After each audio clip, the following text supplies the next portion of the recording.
Hello, BookTube. As you may recall, I did a series of videos recently called Hedgehog Book Recommendations. That was a shout out to Christopher Russell, who was nicknamed BookTube's Cartoon Hedgehog by Joe Spivey, where I just recommended random books to you. just random books that I could talk. It was an excuse to talk about books and just recommend them randomly. I think because Christopher did a video where he just brought up a random selection of books.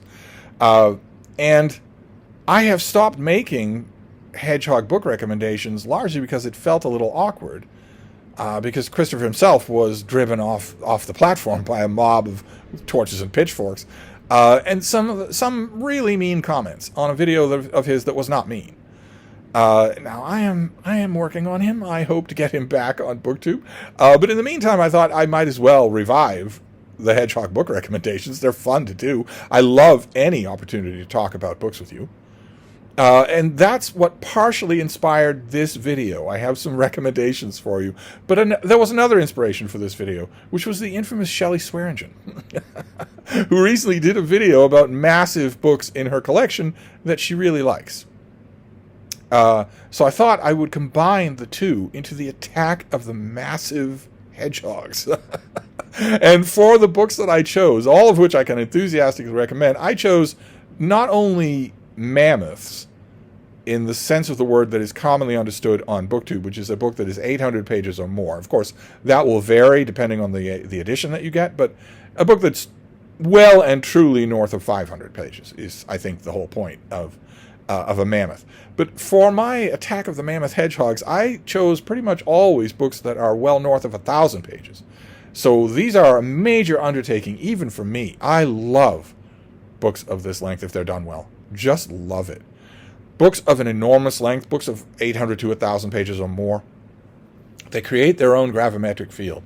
They create their own ecosystem. You're living in them for a long amount of time. Now, for me, I read very fast, and I do nothing but read. So, for me, a long amount of time is relative. You probably subvocalize, and you probably have lots of time commitments, jobs, and significant others that for some unknown reason you have yet to kick to the curb. And maybe children that you haven't left at the municipal dump to fend for themselves. Deb and I had many such children, but we left them at the dump because we wanted to see if this Darwin guy was right about survival and adaptation. It was science, mind you. Anyway, you all have other commitments. I don't. I have one little dog who, in her 8th year, has suddenly decided that she doesn't want to do anything but sleep all day. So, for me, the idea of spending a long time in a book is a little more flexible. But because most books I read in one sitting, and I go through them like crap through a goose. So it doesn't take much more than 2 hours, 3 hours, 4 at the most. But with a 1,000-pager, not only does it take me longer, but I want it to take longer. I want to be caught up in that ecosystem. It's a wonderful feeling for me, same as it is for you. So I want to recommend some of these giant books to you, some of which you will have seen before, maybe a couple you haven't. The first one is Volume 1 of The Story of Civilization by Will Durant. This is called Our Oriental Heritage. It is the first book in that series, it's the longest book in that series, and it's wonderful. It is a perfect introduction to how Will Durant is going to tell you the story of humanity. He's going to do it with lots and lots and lots of allusions and references and quotes, but without a single paragraph of dryness. These things, they show up at yard sales. They show up in battered conditions. They used to be everywhere in used bookstores. And they get, I think, well, nobody cares about them now, but once upon a time they got a bad rap because every book is big and the series itself is long. But it's an amazing feast. The whole series is. But this one covers thousands of years in order to get you to Greece and Rome. It covers thousands of years, and it covers it wonderfully. I mean, around the edges, probably some of our knowledge of, for instance, ancient Egypt has increased since this book came out, 100 years ago? Maybe 70 years ago? But it doesn't matter. The reading experience is so absorbing that you won't care, and you shouldn't care. This next one has a whole lot more blood and nubile maidens than Will Durant's books do. You'll just have to not hold that against Duran. This is the Colossal Conan. This is a gigantic volume that includes the entire run of, was it Dark Horse? Kurt Busiek's run on Conan the Barbarian, Robert E. Howard's signature immortal character, Conan the Barbarian. Kurt Busiek got a chance to write this character, and oh boy, did he write this character. Oh my God. The Dark Horse run is incredible. It's amazing. And they came out with a squat, enormous volume, including all of that. In the Colossal Conan. I remember when this thing was on offer at my LCS, my local comic shop. I knew the owner of the shop well. We saw this thing in the previews magazine, in the advanced magazines, and I used to go in every week and tell him what I wanted. It wasn't quite a pull list. Some regular comic book fans used to have pull lists at their comic shops where I am basically subscribing to the shop getting me every issue of this, and in exchange, maybe you get a little discount because you're guaranteeing regular business for the shop. In my time, I have had pull lists, but that's not what I prefer to do because I don't really follow monthly comics anymore. So pull list of the normal type doesn't make much sense for me. Instead, what I like to do with a comic shop is go through the advanced catalogs and pick out $100, $200 worth of stuff that I want that month, that's coming out that month. And you will order it and set it aside for me. You won't let it just get bought out. You don't have to discount it. I don't really care about that. I really just don't want to go to the comic shop for something and have it not be there. And most of the comic shop owners that I have known have eagerly accepted a deal like that. They've eagerly said, "Oh, that's unusual. Nobody else does that." But yes, we'll do that. And I remember talking about this thing with that comic shop owner that I knew, saying, "Do I want it? Don't I want it? I have all the issues. They are really good." And eventually I decided no. I didn't want it because it was really big and really heavy. And now it's really expensive. The Colossal Conan is incredibly collectible because it was never redone. What's the matter, baby? You want to come over here? Come here. Come on over here. Come on over here. Well, you're just staring like a psycho, Frida. Come on over here. There you go. There you go. You just make yourself at home. Here, let's give everybody a shot of the bean. Doesn't spend a whole lot of time up on her couch seat anymore, but she regularly visits from her chair. This has everything that Dark Horse did, so there are some artists here that I'm not particularly fond of, and others that did the best work of their career on this character. When the franchise went to Dark Horse, I was originally skeptical. Because I had been a huge fan and a monthly buyer of Marvel's run on Conan, but the Dark Horse run is incredible. And this thing, if you can afford it, I have no idea what it costs, but it's enormous. Just rollicking amount of Conan adventures. Then we have something by Kevin Sharp. He's come up on this channel. He tends to write door stoppers, and this is one of them. This is the personal rule of King Charles I, a gigantic account of the long period where King Charles dismissed his parliament and just ruled without it. Sharp digs deep. He digs deep into the subject. He's really good on the reign of King Charles I. He's good on Charles II, but he's really good on Charles I. And I look all around for good writing about Charles I because it's hard to find. It's not as hard to find as good writing about Charles II, but it's still hard to find. So I go back to this thing all the time. I wish I could find a hardcover. My trade paperback is just about ready to die. I have reinforced it a number of times, and it is just about ready to go. Then we have something I know I've mentioned on this channel before. This is Vincent Bugliosi. This is his book, Reclaiming History, which is probably the longest book on this list, especially if you include the endnotes. There are endnotes that are not printed in the book. They're on a disc in the back of the book that, ironically, I have no technology to read right now. I really wish that I had a copy of that. But I think you can probably find a copy of those endnotes online somewhere as a document on their own. But this thing is already huge. It's already 1,500 pages, in which Bugliosi looks at the assassination of John F. Kennedy through the lens of the Warren Commission report that says that Lee Harvey Oswald acted alone in killing the president. And Vincent Bugliosi looks at all of the objections that have come up over time to that verdict and shoots them all down. This is, to a mind-staggering degree, the most robust defense of the Warren Commission imaginable. Bugliosi comes to the prosecutor's conclusion that Lee Harvey Oswald acted alone, that he acted alone to kill President Kennedy. His fingerprints were on the gun. The bullets in the limousine came from that gun and no other gun on Earth. The wounds are consistent with where Lee Harvey Oswald was and where he was reported to be and where he was seen to be. There was an eyewitness that saw him lean his gun out the window and take those shots, etc., etc., etc. Bugliosi goes all the way down the list. And it's incredibly entertaining reading. It's a huge book. You look at it and think, I couldn't read that in a year. But it will keep you turning pages. Believe it or not, it will. Then we have an authorized biography. These are a sweet tooth of mine, and quite a few authorized biographies are enormous. They want very much to be the final word on the subject. Very few of them are, for obvious reasons. They're authorized biographies that immediately lays them open to suspicion of coddling the family or the literary estate, of not being honest, in other words. But I still like reading them, and this one is by Jeremy Wilson, and this is his authorized biography of Lawrence of Arabia. It's a great big thing. It's funny that the American version of this is big, and the UK version is even bigger. So again, we're talking about, the inconsistencies of editions. But this gives you everything. It even dutifully reports some of the really, really negative stuff that you wouldn't expect to find in a Lawrence of Arabia biography.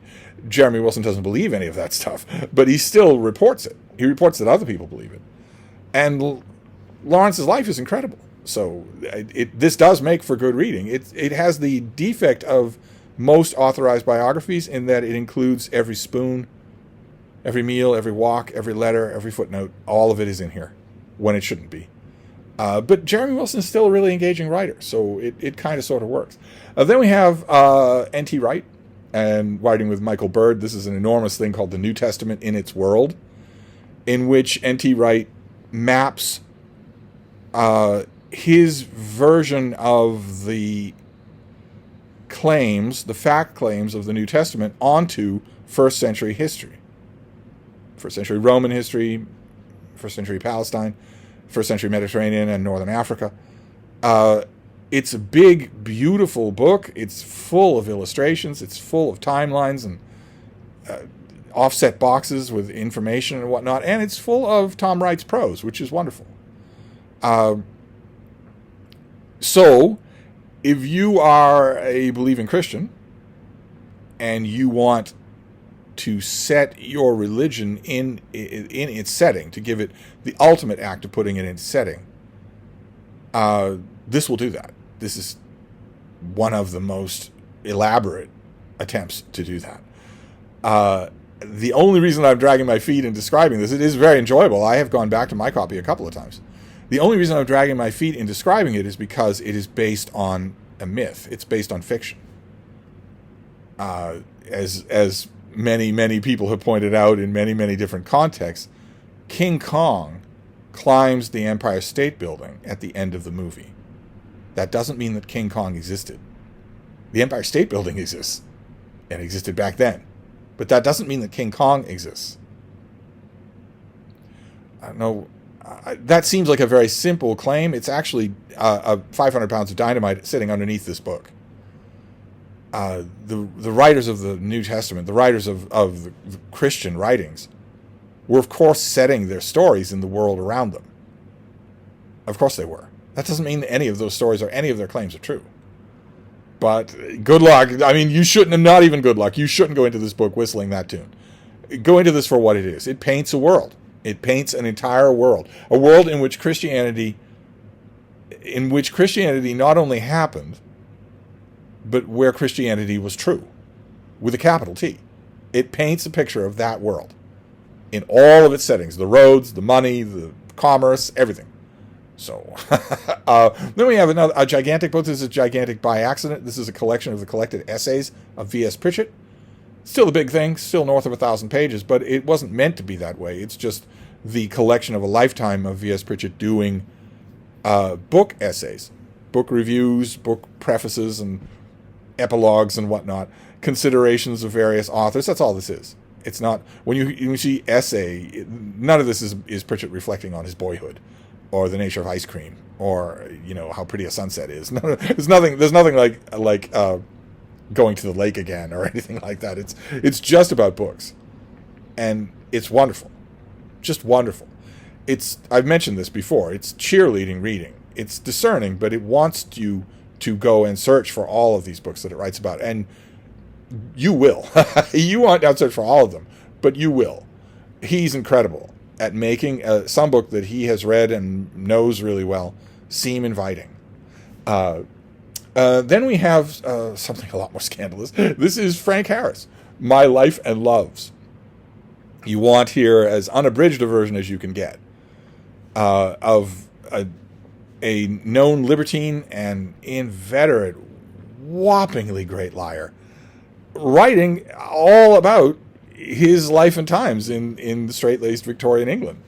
Hence, you have this great old cover has Queen Victoria scowling at him from the portrait over the bed, where he's in bed with you name it, Ellen Terry, Oscar Wilde, all the great luminary lights of the Victorian era show up in these pages, and Harris carries it off.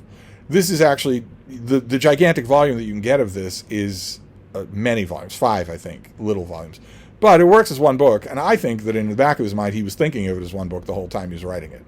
And it's just incredibly entertaining. It's great for the amateur historian. Harris doesn't know. A lot of the times he doesn't know that he's recording history, so you get a lot of little details that are thrown in that are really, really interesting. And it's also great for the sanctimony-busting tone that it takes all throughout. Not just puncturing the sanctimony of the Victorian era, but puncturing the sanctimony of memoirs. It's difficult to explain how Harris actually does it, but you'll see. When you start reading it, you'll see, and it's terrifically good. Then another book, this is really grim, also really huge. This is William Shire's book, The Rise and Fall of the Third Reich. This is Nazism, the story of Nazism, in sprawling detail. Also, like Reclaiming History, enthrallingly readable. It's charged with emotion, even though it's trying to be dispassionate and trying to do an objective job of history. It's charged with emotion throughout. So it ends up, you look at it on the shelf, a big somber black hardcover usually, and you think, that would take me a year to read, and it would be a slog. No. I'm not recommending any slogs here today. It's a grim subject. That will make it a slog on its own, and made all the more grim in 2025. It's I would say it's impossible, but plenty, 200 million Americans do it. I am still going to say it is impossible to read this story without thinking of 2025 America. It is impossible not to do that. I have said many times the only thing different are the proper names. The steps, the methods, the language, the phrases. Anyway, if you can manage the trick of not letting that depress you too much, this is incredible. It's an incredible work of history. And then we can finish up with something recent, an anthology. Anthologies also tend to get really big.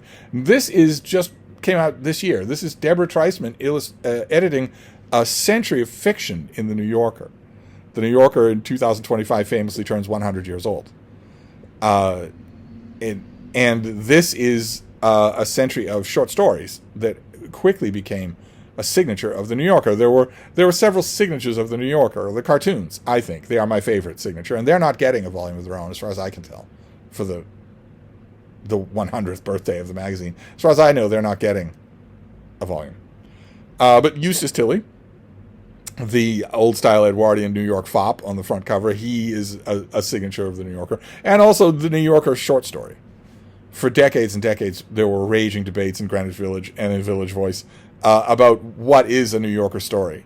Could you patchwork one together that was Frankenstein into being such a quintessential New Yorker story that if you submitted it Sean would take it, and the New Yorker would run it. They'd just automatically do it. That was a literary fun question for a long time.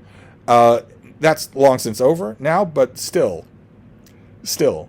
a succession of editors, especially Tina Brown, just destroyed the idea of a typical New Yorker story. So you get a lot of variety, a lot more variety as this anthology goes on, and it's huge. So it's new. It'll be in your bookstore, and it's well worth it. So anyway, there you go. There are some Hedgehog book recommendations of very large books. So I will leave a link to Shelly Swearingen's video so you know what my partial inspiration was. And I will wrap this up for now, and I will see you soon. Thank you, BookTube.